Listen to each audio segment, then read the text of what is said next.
Bonjour à tous. Bonjour.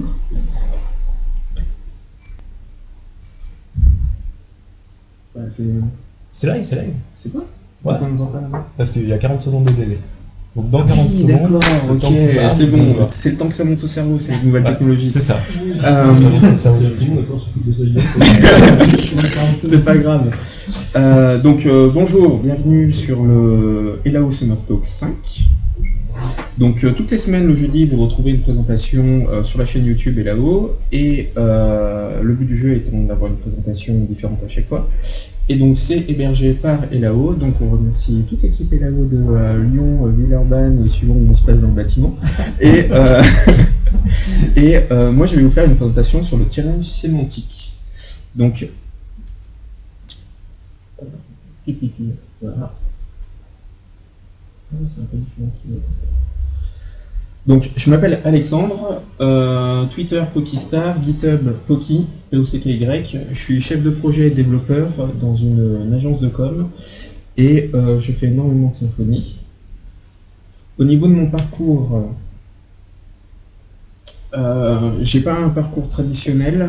Je suis passé donc tout simplement, je suis allé au lycée, j'ai arrêté très tôt les études, je suis parti dans le bâtiment. Ensuite, j'ai arrêté ce que je faisais en électricien. Je suis passé en une espèce d'équivalence informatique à l'AFPA à Lyon. J'ai fait ça pendant 2 ans, ce qui m'a permis d'avoir successivement une équivalence bac et une équivalence BTS au niveau réseau. Quand j'ai fait ça, j'ai découvert plus ou moins la magie d'Internet. Je me suis mis à l'intégration en 2006. Dans la foulée, j'ai commencé à découvrir la sémantique parce qu'on en parlait beaucoup à l'époque. C'était un espèce de buzzword qui tombait bien avec les micro-formats. Donc j'ai fait pas mal de sémantique. Ensuite, je suis parti dans l'agence dans laquelle je suis maintenant. Et par la force des choses, j'ai commencé à faire du PHP, puis du Symfony. Donc c'est vraiment quelque chose qui est venu naturellement. Et en fait, le but du jeu de cette présentation, c'est de vous expliquer en 2 à 3 points, parce que j'ai un peu révu ce que j'avais fait par rapport à l'apéro PHP,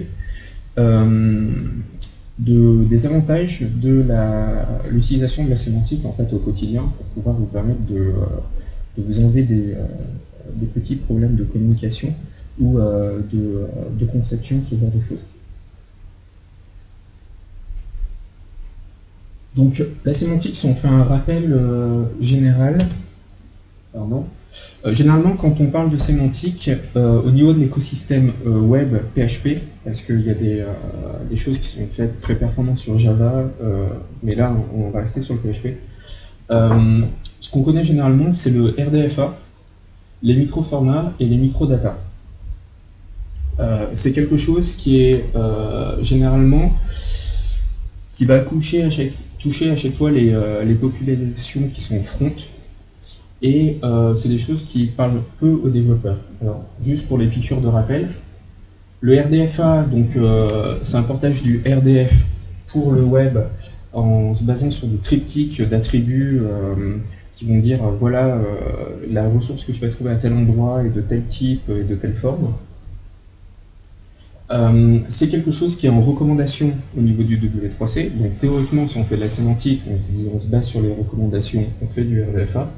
Suivant si on va faire du HTML4, du XHTML ou du HTML5, on n'a pas la même recommandation. Et c'est quelque chose qui est généralement compliqué à utiliser parce que justement ce principe de triptyque fait que ça devient vite verbeux, il y a beaucoup de choses à ajouter dans la couche HTML et ça rebute pas mal en fait. VS les RDFA, généralement on a les micro-formats, les gens qui font du WordPress connaissent bien ça normalement. C'est pas un standard, le but du jeu du micro-format c'est d'appliquer des RFC tierces de type vCard, vCalendar, Atom ou plein de choses de ce style au XHTML. C'est super simple à intégrer parce qu'en fait ça fonctionne avec des classes donc de type span. Je vais avoir un div span hcard qui va être un équivalent de la vcard dans lequel je vais avoir une propriété name, une propriété fn, etc. Et c'est super simple à intégrer. Ensuite, on a les microdata qui sont arrivés publiquement en 2011. Donc ça, c'est quelque chose qui est intéressant parce que c'est la même chose que sitemap.org. En fait, pour sitemap, à la base, vous avez les principaux moteurs de recherche de l'époque qui se mettent ensemble et qui disent oui, bon, il faut qu'on trouve un moyen de contrôler un peu, enfin d'offrir un moyen de contrôle de l'indexation des contenus. On va réglementer ça autour d'un site, sitemap.org, qui va dire voilà, un sitemap XML, c'est à tel format, etc. Et on se met d'accord là-dessus. Ils ont fait exactement la même chose par rapport à schema.org.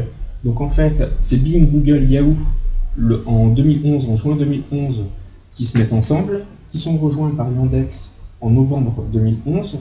Et eux, ce qu'ils font en fait, c'est qu'ils se disent on va aller chercher tous les snippets sémantiques qui peuvent exister, aussi bien qu'ils soient RDFA, microdata, des choses qui viennent tout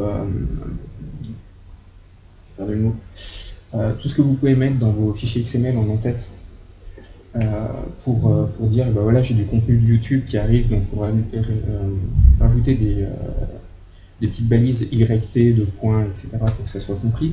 Tout ce genre de choses-là.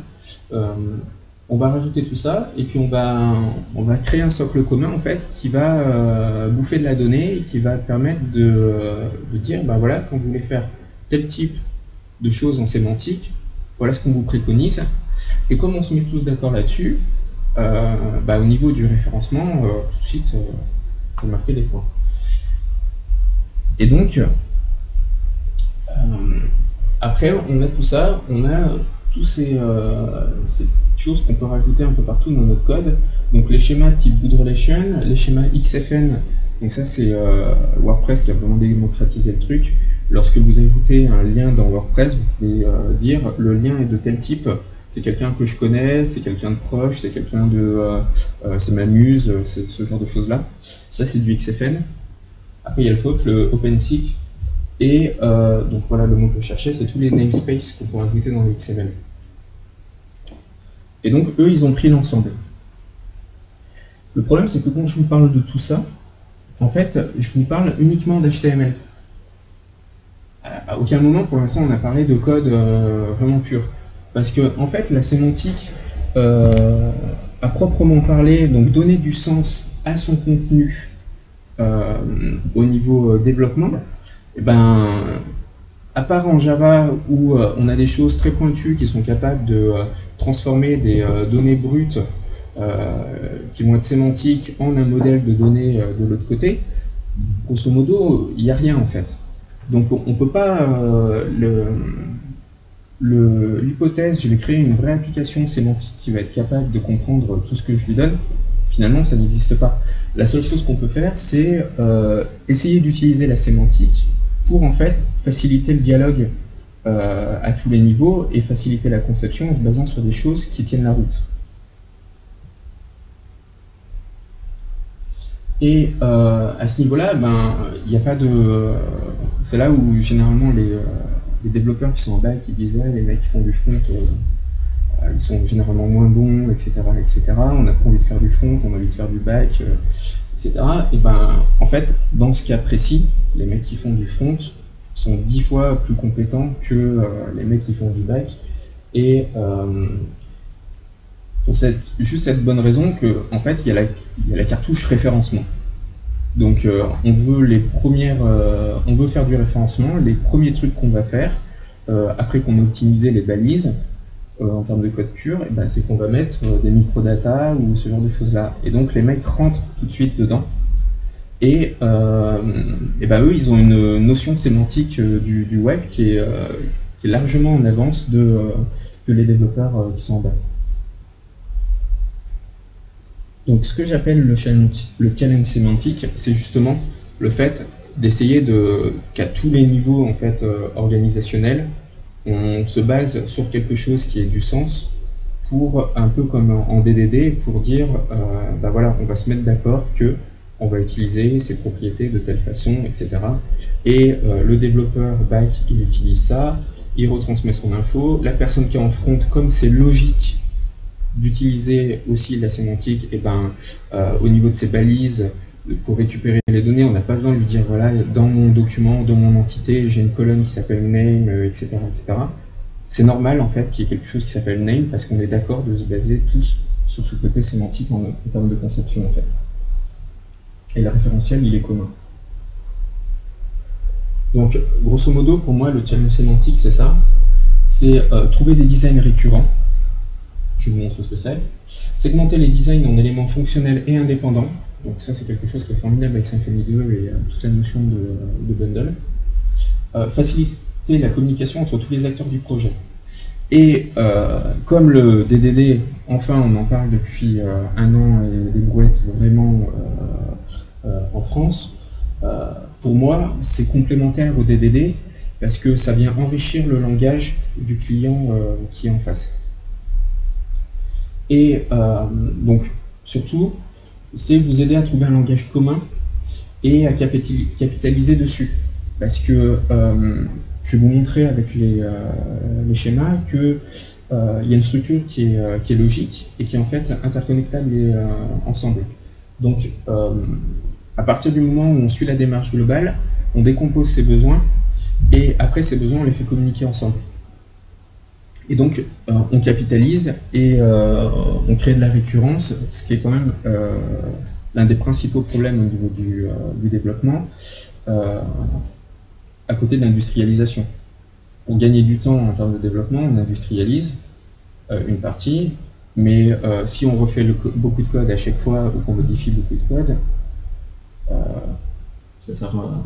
on ne gagne pas grand chose. Là, le but du jeu, c'est d'arriver à vraiment gagner quelque chose.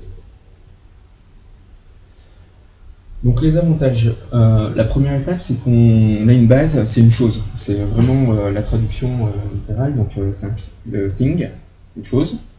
Et elle a des propriétés qui sont toujours les mêmes. Donc quel que soit le schéma dans lequel on va descendre, on va avoir cette chose à la base qui va dire, ben voilà, au minimum, par exemple, j'ai un nom, une URL, une image. Il y a un peu plus de propriétés, mais voilà.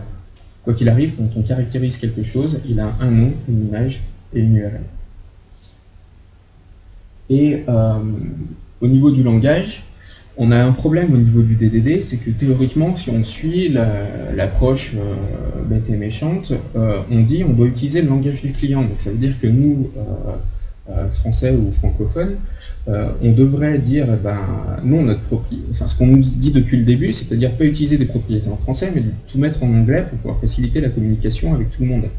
Et si on suit le DDD, théoriquement, on parle le langage du client, donc dans la communication, le mec qui me dit je prépare une expédition, et ma méthode elle s'appelle prépare une expédition, quoi.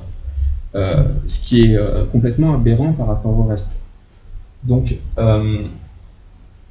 on peut arriver à, normalement, nous ce qu'on va faire c'est dire ouais mais ça vous dérange si on parle un petit peu anglais sur un certain nombre de choses, et là en fait on va compléter cette démarche en allant chercher les petites données des schémas qu'on va utiliser. Et ces données, comme il y a une explication à côté, c'est très facile de prendre le mot anglais, de franciser l'explication qui va à côté, ou de donner la traduction en français, et d'arriver à communiquer comme ça. On a un référentiel de 50-60 mots qui sont anglophones, mais c'est pas la mort à ce niveau-là, et ça nous arrange sur le long terme. Les inconvénients, c'est que si jamais vous décidez de vous lancer bête et méchant dans une approche sémantique, et donc bête et méchant, c'est je vais sur schema.org et je dis ça c'est formidable, la partie page, la partie lien, la partie adresse, etc. J'exploite tout comme ça de manière brute et je ne me pose pas de questions. Vous allez vous retrouver avec des trucs qui, par exemple, une adresse, ça a 14 ou 20 propriétés, un point de contact qui dérive d'une adresse, ça en rajoute 6 à la précédente, etc. Donc vous allez vous retrouver avec des trucs qui sont absolument gigantesques, et vous allez vous rendre que ça ne marche pas. Donc il faut faire attention, c'est que ça peut rapidement devenir très compliqué. Il faut toujours jongler avec un juste milieu, c'est-à-dire qu'il faut quand même... C'est pour ça que le DDD il est important, c'est je prends le DDD, j'ai le langage de mon client, je vais dans mon référentiel sémantique et je regarde le juste milieu entre les deux pour pouvoir faire les choses correctement. Le problème, c'est qu'on fait du PHP. Donc, au niveau de l'héritage multiple et les traits, pareil, si vous allez chercher, comme sur du DDD, vous allez trouver beaucoup d'exemples en Java et en C#.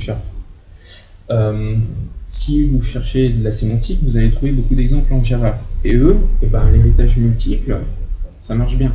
Tandis que nous, au niveau des traits, vous allez arriver et puis vous allez avoir du code qui va être semé un peu de partout. Et ça, en fait, à l'utilisation, la lecture du code, ça devient ingérable. Donc c'est une grosse tentation au niveau de son modèle de mettre ses traits et puis dire bah, voilà, j'ai tout le temps des propriétés name, j'ai tout le temps des propriétés URL, ce genre de choses là. Donc je vais simplifier la totale. Et en fait, quand on arrive dans le modèle, qu'on a créé plein de trucs, on se dit ouais, j'ai un trait là qui concerne uniquement les problématiques de date.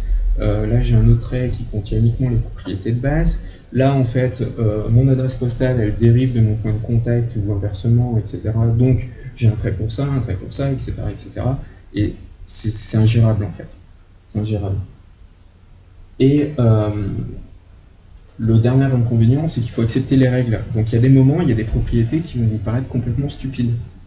Mon exemple favori, c'est au niveau des personnes, il y a des dates de décès. Donc les dates de décès, je ne sais pas si vous avez fait des applis où un jour on vous a dit il y a des personnes et vous allez mettre dans votre truc une date de décès, quoi. Et ben moi par exemple j'ai eu le cas où j'ai sorti une appli et puis le client il m'appelle, il me dit oui mais nous en fait on gère des artistes et les artistes, ben, il y en a certains ils sont morts. Donc on dit ah ouais effectivement il y a une date de décès, dans ce contexte-là ça prend un sens, c'est au niveau du domaine où ça aurait dû être, on aurait dû poser la question en fait. Mais ça paraissait tellement logique qu'une personne elle soit vivante à partir du moment où elle était sur une application web, que même pas à un moment on a pensé à poser la question en fait. Et bah mine de rien, ça c'était dans le schéma personne, sauf que nous on était là et à chaque fois qu'on passait devant on disait ah c'est rigolo, on peut mettre une date de décès. Voilà, mais eux ils y avaient pensé qu'une personne ça peut aussi mourir à un moment.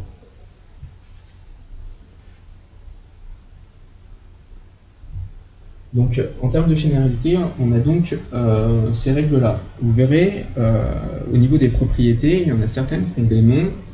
Sur le coup, on se dit super, ça sert à quoi, ça rime à quoi. Si on n'a pas la petite explication à côté, ça n'a pas vraiment de sens. Vous avez des moments, des propriétés qui font, c'est pas des doublons, elles existent 3-4 fois sous des formes différentes. Quand on écrit un contenu, on a un auteur, on a un créateur de contenu, on a quelqu'un qui publie le contenu, etc. On se dit, c'est quoi ce délire? J'en ai pas nécessairement besoin. Et en fait, c'est sur le long terme, si on sort l'application en one shot, on peut se baser sur les propriétés qu'on connaît à l'instant T.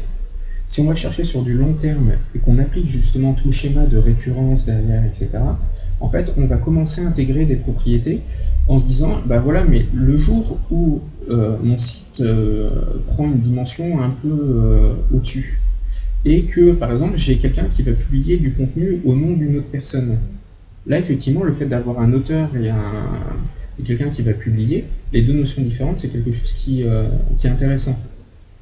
Et donc c'est là que le concept au niveau DDD du Data Transfer Object, il peut valoir le coup justement, c'est sur cette pérennité du code et cette réutilisation. Donc en fait vous allez créer votre Data Transfer Object et puis vous allez intégrer justement ces petites notions qui sont pour l'instant doublons ou triples. Et en fait, quand vous allez faire votre DTO, vous allez renseigner directement, donc vous allez dire, moi dans mon DTO, pour l'instant, j'ai qu'une seule personne qui est à la fois auteur, créateur et qui publie, donc je vais renseigner la même chose.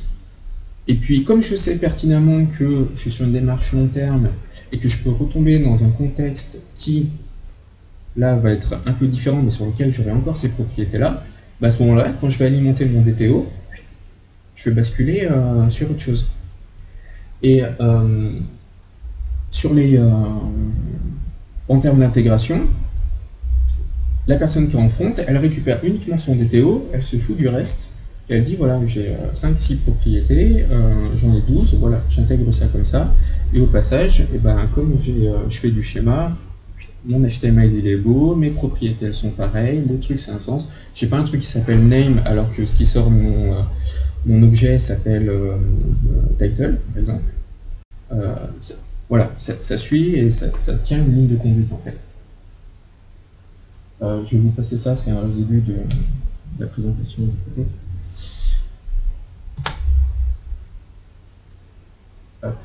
Donc, ce que je disais, c'est attention donc je le redis une autre fois, attention à la surenchère là-dessus. Trouver le juste milieu de la sémantique et le domaine du client. Il faut qu'il y ait une approche globale. C'est un peu comme si vous faisiez de l'agile et puis vous disiez, ouais, je vais prendre juste un truc de l'agile. Pour moi, quand on fait ça et qu'on veut poser cette couche sémantique et chercher de la récurrence et puis du long terme, il y a un moment où on se pose, on dit voilà, quelle est notre activité depuis tant de temps, quelle va être notre activité sur la période à venir, qu'est-ce qu'on peut découpler, comment est-ce qu'on peut créer cette réutilisation, etc. C'est vraiment une approche globale.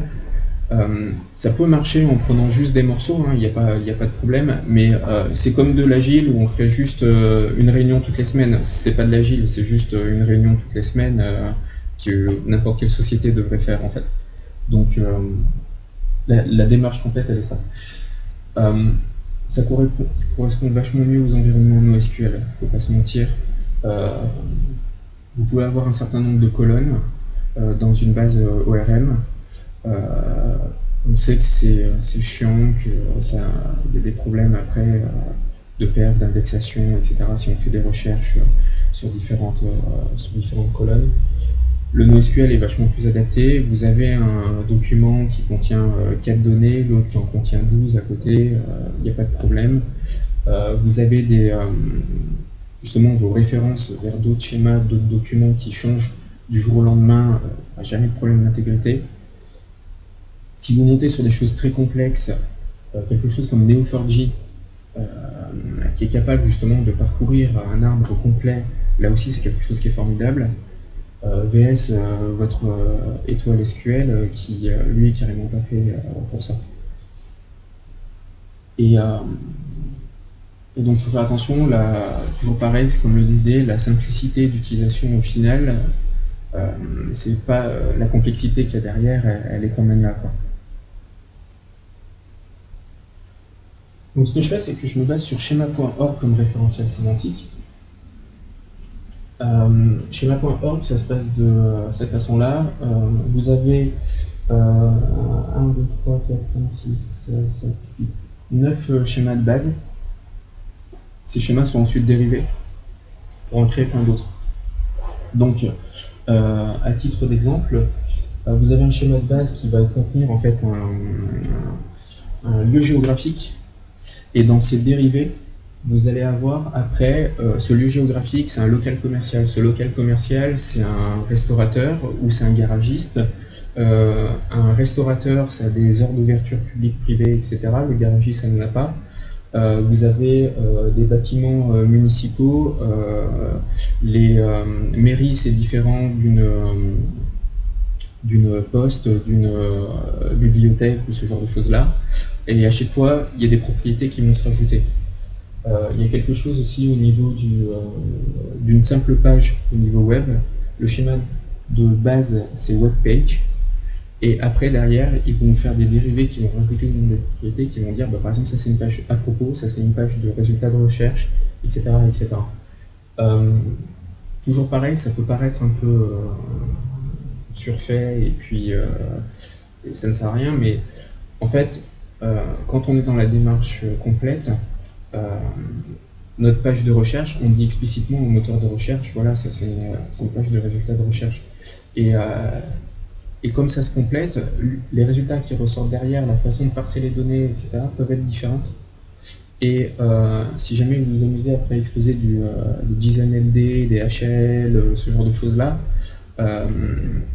vous pouvez vous y retrouver en fait suivant. Vous pouvez vraiment trouver une utilisation long terme en fait. En termes de modélisation, Moi, au départ, je m'en servais uniquement parce que, comme j'étais un peu tout seul pour le développement, je me basais en fait là-dessus pour dire, bah voilà, j'ai un client qui arrive, qui a un besoin X, Y, Z, euh, et bah, j'ai un brief qui tient sur une page, super, c'est un long brief, et je peux compter un peu sur moi, et donc en fait, je me basais là-dessus pour dire bah voilà, je suis censé avoir une partie à propos, une partie contenu, une partie lien, etc., etc. Et qu'est-ce que c'est un lien, qu'est-ce que c'est un à propos, comment je les emboîte et tout. Et en fait, en termes de modélisation, ça me permettait d'aller très loin. Et j'ai encore des choses qu'on fait il y a 3 4 ans sur les classes du modèle pur qui tiennent très bien la route là-dessus, qui ont vécu à travers 10 15 projets différents, mais différents sur des finalités complètement différentes et qui tiennent la route en fait. Donc ça me permettait tout simplement de simplifier le modèle en termes de conception, d'assurer sur le long terme et surtout d'être extensible au fur et à mesure du temps. Je me suis rendu compte qu'il y a des choses que je réutilisais et je pouvais rajouter à la volée de telle façon. Et les inconvénients, c'est que donc au début, ben, une fois de plus, je faisais du SQL et en fait, ben, j'ai passé toutes les étapes de surutilisation du schéma. J'avais trop de propriétés, ça marchait pas dans les bases ORM. Je me suis rendu compte qu'en SQL ça marchait mieux, mais ça faisait encore beaucoup, etc., etc. Et donc j'ai passé toutes ces étapes. Et c'est qu'à partir du moment où on arrive à vraiment comprendre le concept de Data Transfer Object, indépendamment des DD, mais à partir du moment où on a compris l'intérêt du DTO, le fait d'avoir justement dans notre base, quelle qu'elle soit, un nombre limité d'informations qui vont être transcrites complètement différemment au niveau du TTO, que là on arrive à vraiment s'y retrouver. Et de toute façon, si on suit les préconisations au niveau NoSQL, généralement ils vous disent donc le concept de jointure n'existe pas, mais vous pouvez faire des références entre documents. On vous dit à partir du moment où vous faites des références entre documents, c'est que vous êtes en train de faire du SQL en fait. Donc généralement ça vaut mieux le coup de copier vos données de 3 documents dans un seul plutôt que d'aller chercher des références. Et en fait, cette copie de 3 documents dans un seul, mine de rien, c'est une espèce de DTO pour votre appli quand vous allez chercher votre information finale. Et donc, en fait, on peut retranscrire ce genre de choses-là. Donc, pour trouver un équilibre, on a ces fameux DTO. On rajoute les propriétés dont on a besoin qui ne vont pas nécessairement être utilisées à l'instant T. On peut les alimenter de manière différente avec les mêmes propriétés qui viennent de la base. Votre application, elle évolue, ou si vous allez segmenter vraiment votre appli en composants à la base, en librairie, en bundle, en n'importe quoi, vous réutilisez sur un autre projet, vous alimentez votre DTO d'une façon différente au niveau de l'application, ça marche bien, et vous restez dans vos bases sémantiques. Au niveau de l'encapsulation, ça c'est un reste de la présentation. Ce que je fais, moi, c'est que j'ai bien un modèle qui est exposé au niveau des librairies. Et ensuite, au niveau du bundle sur Symfony 2, je rajoute mon mapping document-entité suivant ce que je veux faire. Et c'est au niveau de mon application, au niveau le plus haut, que là, je vais rajouter des jointures, des références ou des embed documents. Donc mes librairies et mes bundles à la base, c'est vraiment, c'est pas une abstraction, mais c'est des classes d'infrastructures, de domaines ou des contrôleurs, etc. où je vais les utiliser, on peut les utiliser, ne pas les utiliser, et mon bundle il va exposer le tout en service, mais c'est vraiment l'application qui dit voilà, moi je veux que ça fonctionne comme ça. Si vous voulez faire un CRUD au niveau de l'application, ce que vous avez fait en dessous vous limite pas, vous dites bah ok, je vais chercher tel service, j'ai besoin de ce formulaire je le traite en une seule étape, je renvoie sur la même URL, si j'ai un form qui submit alors je fais mon traitement, ou alors j'ai 2 URL différentes, c'est comme ça que je gère en fait. Donc j'ai vraiment un truc qui est découplé et qui peut sembler aussi surfait, mais qui fonctionne très très bien. Donc si on si je vous montre avec des petites cases, en fait, ce que je fais tout simplement, c'est que à la base, donc j'ai ma lib PHP ou mon bundle, suivant comment j'ai géré. Idéalement, j'ai ma lib PHP, mon bundle, etc. Ça, c'est mon besoin sémantique. Ça, c'est une page, c'est une personne, c'est un event, c'est un lieu géographique, c'est ce genre de choses-là. Ensuite, j'ai une application au-dessus. Donc, on dit, Alexandre, on va faire un site de contenu, on va faire une application métier, ce genre de choses-là. Ce que je vais faire, c'est que je vais me servir dans Symfony 2 de l'interface Prepare Extension. En gros, avec ça, on peut dire, si tu as tel bundle d'activer sur ton projet, alors tu vas changer ta config de telle façon. Et donc, en fait, à partir de ça, je vais dire, bah voilà, dans tel contexte, je vais utiliser telle classe en termes de formulaire, ce genre de choses-là.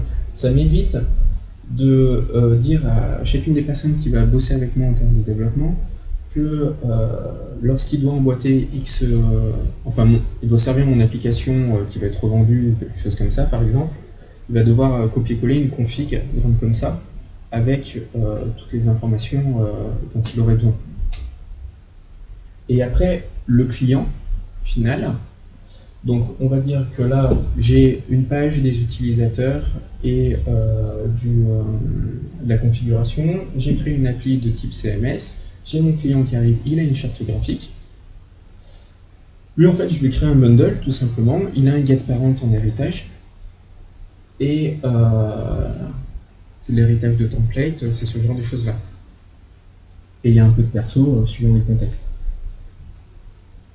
Donc, si on suit la logique, j'ai deux trucs à la base, personne, webpage, qui sont embarqués dans mon application, ça me fait un petit CMS de base, j'ai ma couche client. Ensuite, mon client, ses besoins évoluent, il a plusieurs auteurs, plusieurs personnes qui vont alimenter l'interface en termes de back-office.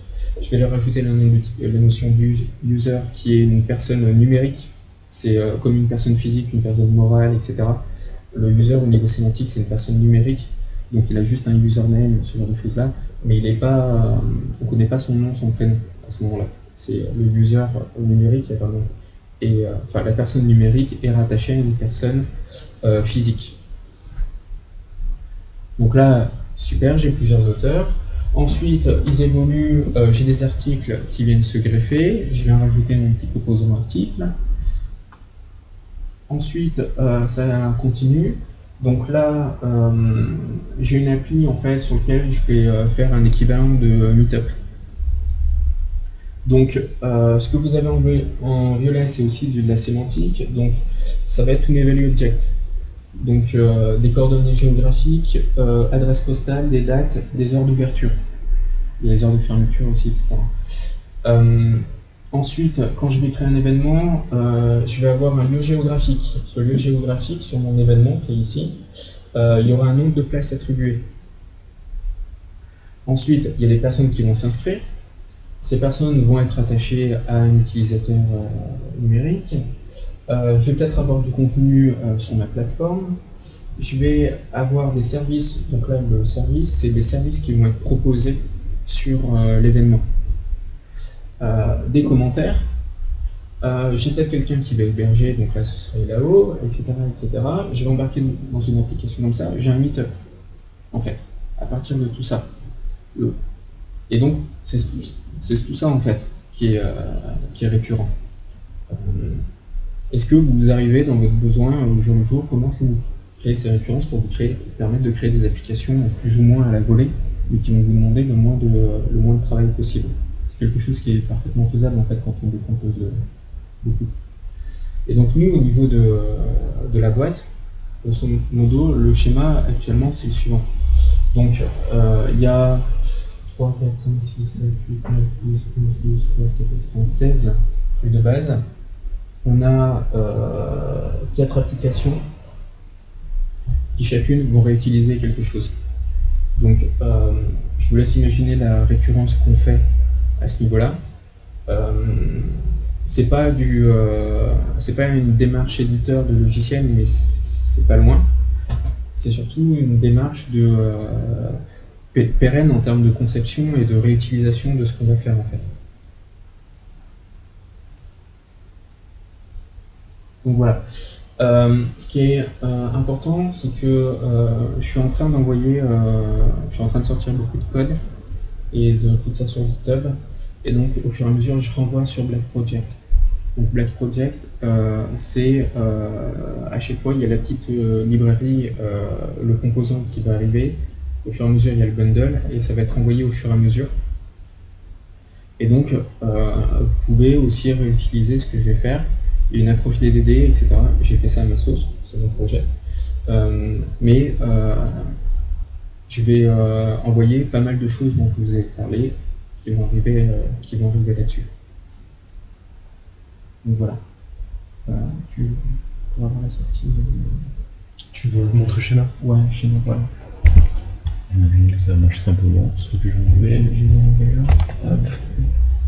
ça va être bon. Tu veux le full screen ou pas full screen? Non, je fais juste je te dis où cliquer.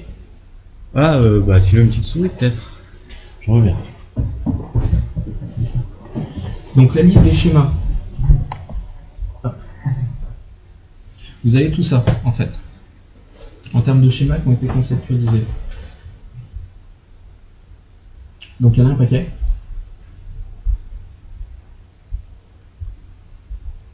Et c'est un peu toujours le même principe.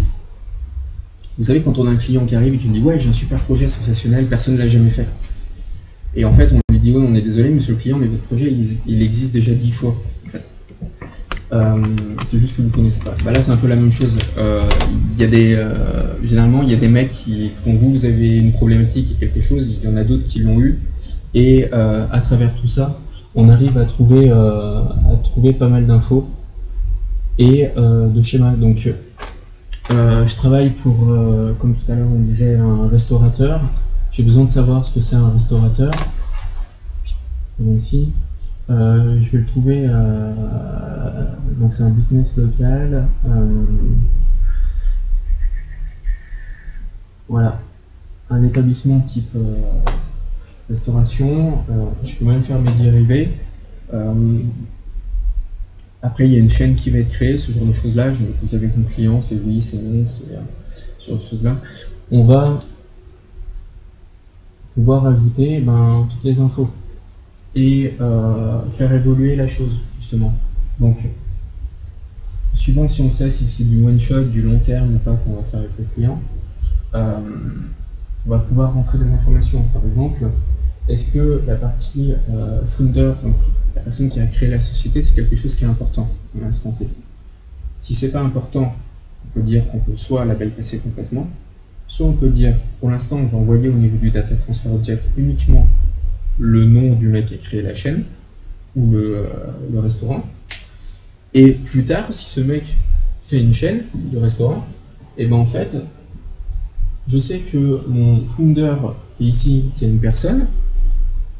Je vais juste changer mes informations et au lieu d'envoyer le nom de la personne, je vais envoyer une URL, par exemple, vers le schéma de la bonne personne. Et si vous faites du JSON-LD ou du HAL, donc but du jeu, créer quelque chose qui soit crawlable, etc., ça prend tout son sens à ce niveau-là. Donc, vous envoyez tout ça via votre data transfer object. Au pire, vous êtes dans une vue HTML vraiment bête et méchante et vous avez besoin de récupérer plusieurs informations sur le founder. Vous pouvez vous en sortir sur le data transfer object. Mais ce qui est sûr, c'est que ça impacte uniquement le service qui va sortir les données de la base de données et les retranscrire dans le DTO. Le reste, normalement, ça ne les touche quasiment pas, en fait. Donc, ça va vous limiter, en fait, le travail et vous faire gagner pas mal de temps. Le mec, pareil, on continue il a fait sa chaîne, etc. Et puis, il y a le Google Maps avec tous les emplacements, etc. On a les propriétés qui existent, donc il y a des points de vente qui sont affiliés à l'établissement qui va vendre de restauration. On va pouvoir en mettre plusieurs. Ces points de vente, ils ont des lieux géographiques, donc on va pouvoir ressortir ça sur un Google Maps ou n'importe quoi. Et ça se fait en fait naturellement. Par contre, effectivement, c'est complexe. Mais la simplicité d'utilisation après derrière pour aller chercher les données, parce que tout devient crawlable, elle n'est pas évidente au début, mais en fait, elle existe vraiment. Si vous faites dans le... J'ai bien l'exemple médical aussi, parce qu'il y a pas mal de personnes de Lyon qui ont fait du médical, je crois. Si vraiment vous avez envie de faire quelque chose au niveau médical, vous avez ce schéma de base qui en fait va vous sortir la totale en termes de médical. Donc toutes les relations au niveau corps humain, les os, les ligaments, les organes, etc., etc. Avec quoi est-ce qu'ils sont interconnectés? Les pathologies qui peuvent se greffer par-dessus, tous les conseils en termes de thérapie, etc., au niveau des médicaments, des soins à faire, etc. Vous prenez tout ça, vous mettez bête et méchant, vous mettez la totale sur Neo4j et vous laissez une interface pour que chaque médecin puisse dire voilà, il y a tel organe dans le corps, moi j'ai eu tel problème patient, etc., etc., avec des cases à cocher sur les trucs qui sont en relation les uns avec les autres. Vous êtes capable de créer une base après où le mec il vous dit bah, j'ai mal au petit doigt et de lui dire bah, il y a 90% de chances que ton problème il soit situé ici en fait. Là on est dans de la big data et l'analyse pure et dure en fait. Et en fait ils ont pensé à tout ça les mecs. Donc c'est un extrême de la chose mais c'est une des possibilités. Si vous faites aussi tous les équivalents de Meetup, etc., vous voulez monter une application où moi je me suis rendu compte qu'on avait les Meetup d'un côté, donc là il y a YouTube qui est en train de transmettre un live, mais j'ai aussi une présentation qui a été diffusée, etc. Vous avez Meetup, SlideShare, YouTube, et vous avez absolument rien en fait qui vous propose la totalité embarquée dans un seul truc.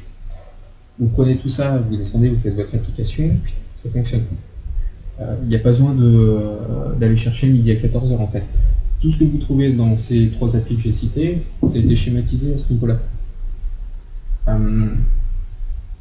Et après, si on pousse les choses, on peut dire merci aux réseaux sociaux et à Facebook. Ils ont sorti tous les schémas par rapport à des actions. Donc si on pousse des DD aussi, normalement, il y a le DDD dans la première étape, vous avez le CQRS qui vient se greffer, et la philosophie d'event sourcing.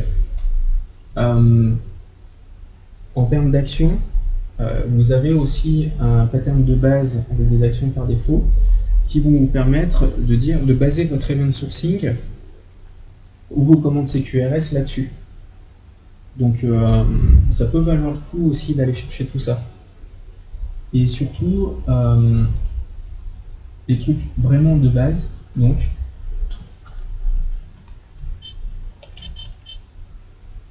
ici, excusez-moi,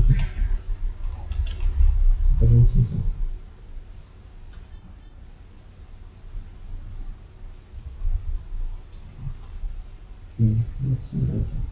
Voilà, donc une page tout bête, si vous voulez faire du CMS, on va défoncer WordPress.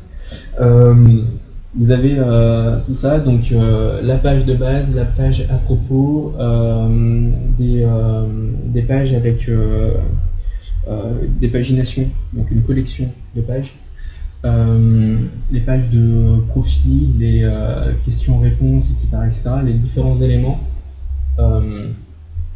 Un header, un footer, une sidebar, etc. Aussi, ça a du sens au niveau-là sémantique. Et vous pouvez aller chercher vos infos. vous impliquez les mecs qui font les personnes qui font de l'intégration, qui font du front, etc. Et vous pouvez vous entendre parfaitement là-dessus. Et c'est pas très difficile, je pense, d'expliquer à un client que lorsqu'il y a une page, par exemple, moi j'ai des problématiques au niveau de mon domaine d'accessibilité. Et ben ok, au niveau de l'accessibilité, moi j'ai 4 propriétés en termes de sémantique. Voilà ce qu'elles sont. Est-ce qu'elles correspondent à ton métier ou pas? Est-ce qu'on s'accorde là-dessus? Et vous avez vos propriétés et vous savez que ces propriétés-là, elles sont de type texte. Et donc, vous allez renseigner des informations dedans par rapport à votre sémantique. Vous avez aussi les problématiques d'audience. Si jamais vous avez là-dessus du PEGI, etc., vous pouvez le mettre. Vous pouvez dire que le truc est limité, pas limité en termes d'accès, etc., etc. C'est autant de fonctionnalités que vous pouvez servir après derrière. Et donc le PEGI, le is family friendly.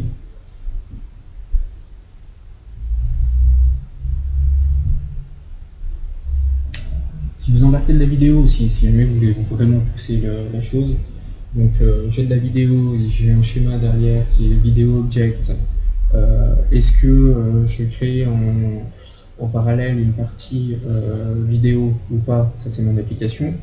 Et c'est surtout, est-ce que je ne créerai pas un bundle vidéo qui va permettre de gérer des vidéos sur lesquelles je vais embarquer ça dans mon application à côté d'une chose de page. Et donc, vous avez 3 clients sur lesquels vous avez fait de la vidéo, vous avez 10 clients sur lesquels vous avez fait des pages. Il y a un client qui arrive qui dit maintenant je vais faire des vidéos, on prend le truc, ok, comment ça s'embarque au niveau de Symfony? Communication entre bundles, ça marche super bien. Et puis on rajoute les informations comme ça très très vite en fait. Et donc ça vaut vraiment le coup d'aller voir là-dedans ce qui se passe. Donc voilà. Et en conclusion, on va dire que grosso modo, il n'y a que 2 réactions par rapport à ce type d'approche. C'est soit vous allez vous dire ok c'est génial, soit ok c'est bullshit en fait. Et c'est juste en termes d'essor après, vous allez peut-être on va dire juste si vous dites ok ça peut valoir le coup d'aller de temps en temps voir là-dedans s'il y a quelque chose qui m'intéresse, c'est la première étape, et puis après il y a les choses qui viennent petit à petit en termes de sémantique. Comme ça, là, de but en blanc, ça peut paraître très bullshit en fait et très conceptuel. Donc voilà, merci.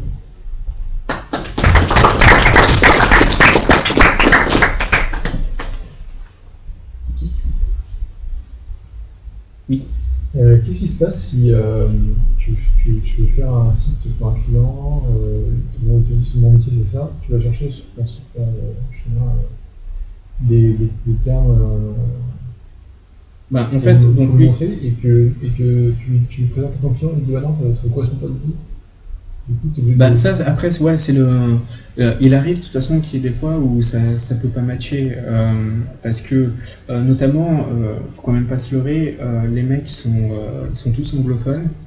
Ils ont pensé à beaucoup de choses qui appartiennent à leur monde et spécialement aux États-Unis. Ce que j'ai dit quand on regardait les universités et tout machin, le système scolaire, c'est catégorisé en mode US. Voilà.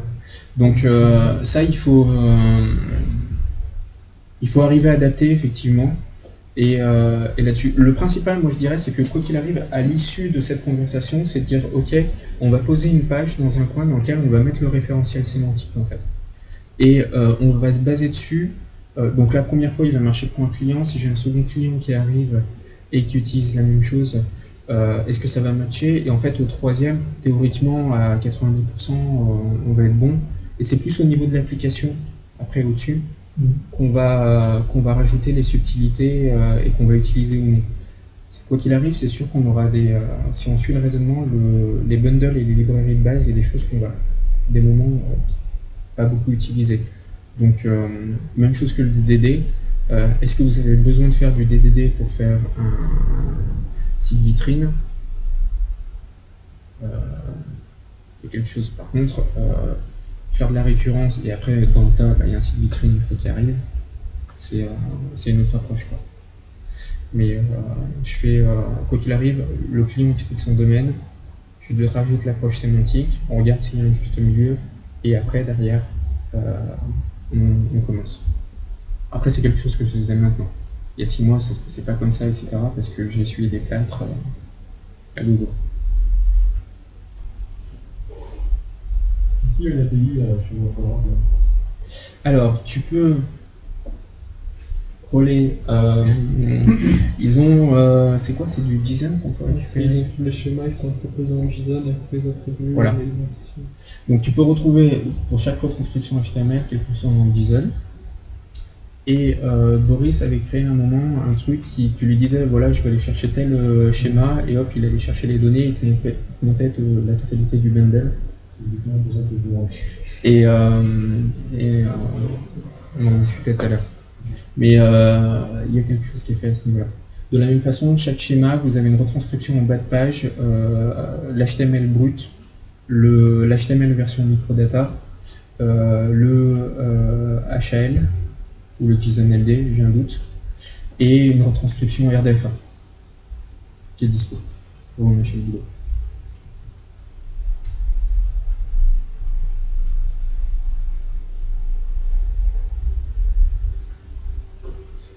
T'as quoi qui va être compris dans ton Black Project?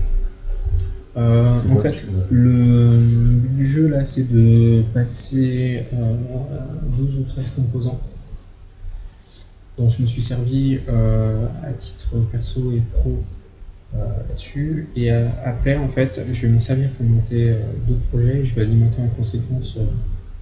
J'ai 2-3 idées d'applications en fait. Et je fais monter les applis et rajouter au fur et à mesure comme ça. Mais tous les trucs de base pour faire du CMS plus ou moins complexe, du gros site d'actualité ou autre, ce sera pas. Avec les gestions d'utilisateurs, commentaires, etc. Et ce que je vais utiliser à chaque fois, je garantis pas qu'il n'y ait pas un false command bundle ou un truc comme ça qui se balade à un moment ou à un autre, mais je vais remonter tout ça comme ça. Actuellement, il y a le composant page qui est dedans. Le page bundle, il est en finalisation. Et j'ai un petit common qui se balade pour pouvoir gérer la totale. Voilà. De la même façon, je voudrais faire un Black Generator Bundle pour pouvoir générer des bundles à côté du Samsung Generator. Si jamais les personnes veulent respecter la même structure d'organisation. Et puis